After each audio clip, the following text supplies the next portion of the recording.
જય માતાજી, જય મા કરણી, જય સોમનાથ મહાદેવ। હું આદિત્યસિંહ ગોહિલ, પ્રમુખ સૌરાષ્ટ્ર કરણી સેના।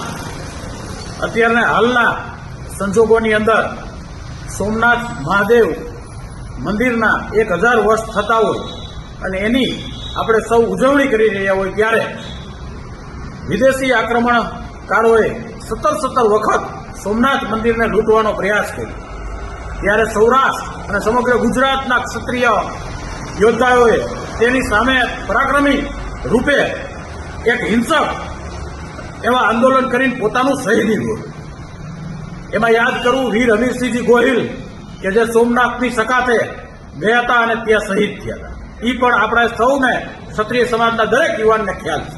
ત્યારબાદ જામ સાહેબ જામનગર દ્વારા આ મંદિરનો જીર્ણોદ્ધાર કરવામાં આવ્યો।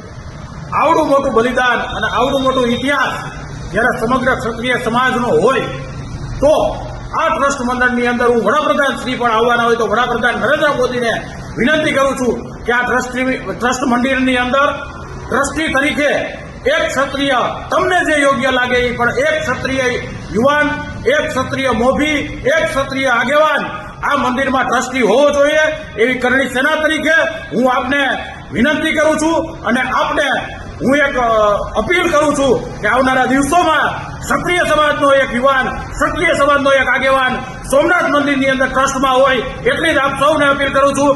આ વિડીયોને ખૂબ ફેલાવજો અને વડાપ્રધાનના કાન સુધી આ વિડીયો પહોંચે એવી હું આપ સૌ ક્ષત્રિય સમાજને અપીલ કરું છું।